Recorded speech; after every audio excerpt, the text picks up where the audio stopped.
Russia and Ukraine have ramped up drone warfare to a new level. የሩሲያና ዩክሬን ጦርነት አሁንም ቀጥሏል። በርካታ ሀገራት ጉዳዩ ለመፍታት ጣልቃ ቢገቡም ግጭቱ ከውስብስብነት አልወጣም። እልፍ ጉባኤዎች ቢደረጉም ብዛት ያላቸው መግለጫዎች ቢወጡም በተለያዩ ሀገራት የሽምግልና ጥረቶች ቢደረጉም ጦርነቱን መግታት አልሆነላቸውም። ዓመት ሊሞላው የተቃረበው የትራምፕና ፑቲን ያላስካው ስብሰባ ውጤት ያመጣል ቢባልም ለፍሬ ሳይበቃም ቀርቷል። ከነዚህ በርካታ ስብሰባዎችና ካልተሳኩ ድርድሮች በኋላ ሩሲያና ዩክሬን ከባድ የተባለ መጠቃቃትን እርስ በርስ ማድረጋቸውን ቀጥለዋል። ጦርነቱን የአውሮፓ ህብረትና ሌላኛው ክንፉ የሆነው የሰሜን አትላንቲክ የጦር ቃል ኪዳን ጥምረት ኔቶ ጣልቃ በመግባት የጦርነቱን ዕድሜ ማራዘምን መርጠዋል። ሩሲያም ይህን ጣልቃ ገብነት በተደጋጋሚ ስትኮንን ቆይታለች። እናም ኔቶም አላረፈም፣ ሩሲያም ዝም አላለችም። ውጥረቱም የምዕራብና ምስራቅ አውሮፓ ፖለቲካን መንታ መንገድ ላይ እንዲወድቅ አድርጎታል ሲሉ ተንታኞች ይናገራሉ። ዛሬ ላይ ዴይሊ ሚረርና ዲፌንስ ብሎክ ይዘውት በወጡት መረጃም ሩሲያ ባለፉት 6 ወራት ውስጥ ብቻ በአየር ክልሏና በቁጥጥሯ ስር ባሉ አካባቢዎች ላይ የተቃጡ 64,000 የዩክሬን ሰው አልባ አውሮፕላኖችን ማክሸፏን የሀገሪቱ መከላከያ ሚኒስቴር መግለጹን ነው። ይህ ይፋዊ መግለጫም የወጣው ዩክሬን በሩሲያ የኤነርጂና ወታደራዊ መሰረተ ልማቶች ላይ የምታደርገውን የድሮን ጥቃት በከፍተኛ ሁኔታ ባጠናከረችበት ወቅትም ነው። እንደ ሩሲያ መከላከያ ሚኒስቴር መግለጫ ከሆነም የሀገሪቱ የአየር መከላከያ ስርዓቶች እነዚህን በርካታ ድሮኖች ማክሸፍ የቻሉት በድንበር አካባቢዎች፣ በክሬሚያ ባህር ገብ መሬት እንዲሁም በሩሲያ ዋና ከተማ ሞስኮ አቅራቢያም ጭምር ነው። በቅርብ ቀናትም ዩክሬን ከፍተኛ ቁጥር ያላቸውን ድሮኖች በመጠቀም መጠነ ሰፊ ጥቃቶችን እየሰነዘረች ሲሆን ሩሲያ በበኩሏ በአየር መከላከያዋ ጥቃቶቹን እየመከተች እንደምትገኝ ትገልጻለች።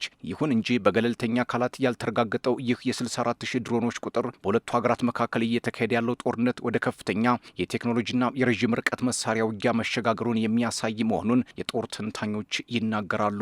በአንጻሩ የዩክሬን ባለስልጣናት በሩሲያ ጥልቅ ግዛቶች ውስጥ የሚገኙ ስትራቴጂካዊ ቦታዎችን በድሮን መምታታቸውን የሚያረጋግጡ ቢሆንም ሩሲያ ስለጣለቻቸው የድሮኖች ቁጥር በተመለከተ ግን እስካሁን የሰጡት ምላሽ የለም። የሩሲያ መከላከያ ኃይል ባለፉት 6 ወራት ውስጥ ብቻ በሩሲያ ግዛት ላይ የተቃጡ ቢያንስ 63,993 የዩክሬን ሰው አልባ አውሮፕላኖችን ማውደሙን የሩሲያ የመንግስት የዜና ወኪል ሪቫ ኖቨስቲም አስነብቧል።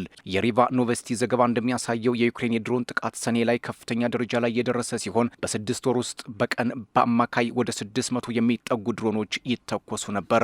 ይሁን እንጂ ሪቫ ኖቨስቲ ያጠናከራቸውን ዕለታዊ መረጃዎች የሚያወጣው የሩሲያ መከላከያ ሚኒስቴር እስካሁን ድረስ በትክክለኛነቱ ዙሪያ በገለልተኛ አካላት ተመርምሮ ያልተረጋገጠ መሆኑን የዘርፉ ተንታኞች እየተናገሩ ነው። የዩክሬን ድሮኖች መውደምን በተመለከተ የሩሲያ መከላከያ ሚኒስቴር አከራካሪ ቁጥሮችን ይፋ ማድረጉንም ቀጥሎበታል። ምንም እንኳን የ64,000 ድሮኖች መውደም ቁጥር በገለልተኛ አካል ወይንም በይፋ ባይረጋገጥም የሩሲያ መከላከያ ሚኒስቴር የዩክሬን ሰው አልባ አውሮፕላን ተሽከርካሪዎችን በመውደም ረገድ ከፍተኛ የሆኑና በሰፊው የሚያከራክሩ መግለጫዎችን በተደጋጋሚ በመውጣት ላይ ይገኛል። ሰኔ ወር መገባደጃ ላይ ሩሲያ በአንድ ሌሊት ብቻ 660 የዩክሬን ድሮኖችን እንዲከሽፉ ማድረጓን የገለጸ ሲሆን በተለያዩ ግንባሮች ደግሞ ባለፉት ቀናት ውስጥ ብቻ ከ4500 በላይ የዩክሬን ድሮኖችን ማውደሟን በተናጠል አስታውቃለች። ዩክሬን እነዚህን የተወሰኑ የድሮን መክሸፍ መረጃዎችን በተመለከተ ማረጋገጫ የምትሰጠው አልፎ አልፎ ቢሆንም የወታደራዊ ተንታኞች ግን ኪየቭ የሩሲያን የአየር መከላከያ መረቦችን ለማጨናነቅ ወሳኝ የሆኑ የኃይል መሰረተ ልማቶችን ለማጥቃትና የሞስኮን ወታደራዊ የሎጂስቲክ አቅም ለመፈታተን በርካታ ቁጥር ያላቸውን ድሮኖች በስፋት እንደምትጠቀም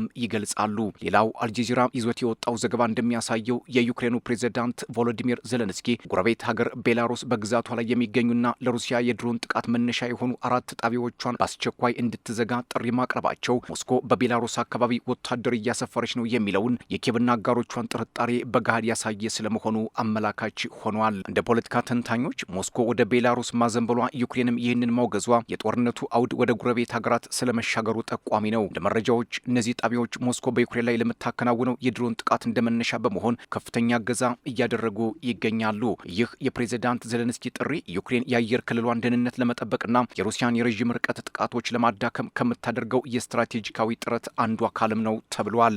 ዩክሬን በታጠቀችው የቦምብ ጣይ ድሮኖችና ሚሳይሎች አማካኝነት ቤላሩስን በቀጥታ የመምታት ሙሉ አቅም እንዳላት ብትገልጽም ተንታኞች ግን ከሞስኮ የሚመጣው ምላሽ ከባድ ሊሆን ስለሚችል ዩክሬን ቤላሩስን ትመታለች ተብሎ አይጠበቅም።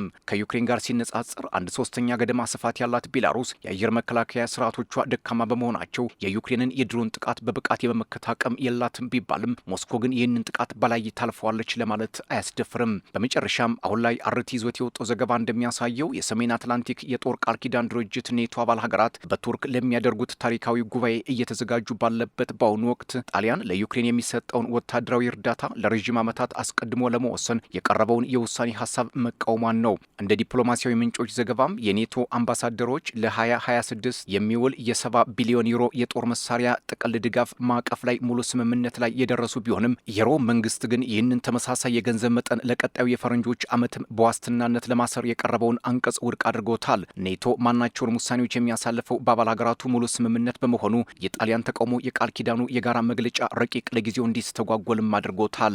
የጣሊያኗም ጠቅላይ ሚኒስትር ጆርጂያ ሜሎኒ መንግስት ለዚህ ውሳኔ በምክንያትነት ያቀረበው በአገሪቱ ውስጥ ያለውን የኢኮኖሚ ጫናና በበጀት ላይ ያለውን ከፍተኛ ውጥረት አስመልክቶ ነው። ይሁን እንጂ ሮም ለዩክሬን የሚሰጠውን ወቅታዊ ድጋፍ እንደማታቋርጥ፣ ነገር ግን ወደፊት ለሚመጡ ዓመታት አስቀድማ ቃል መግባት እንደማትችልም አስታውቃለች። ይህ የሮም ተቃውሞ የኪየቭና ብራሰልስን ስትራቴጂካዊ አካሄድ ሊፈትን እንደሚችል ተንታኞች ከወዲሁ ስጋታቸውን እየገለጹ ይገኛሉ።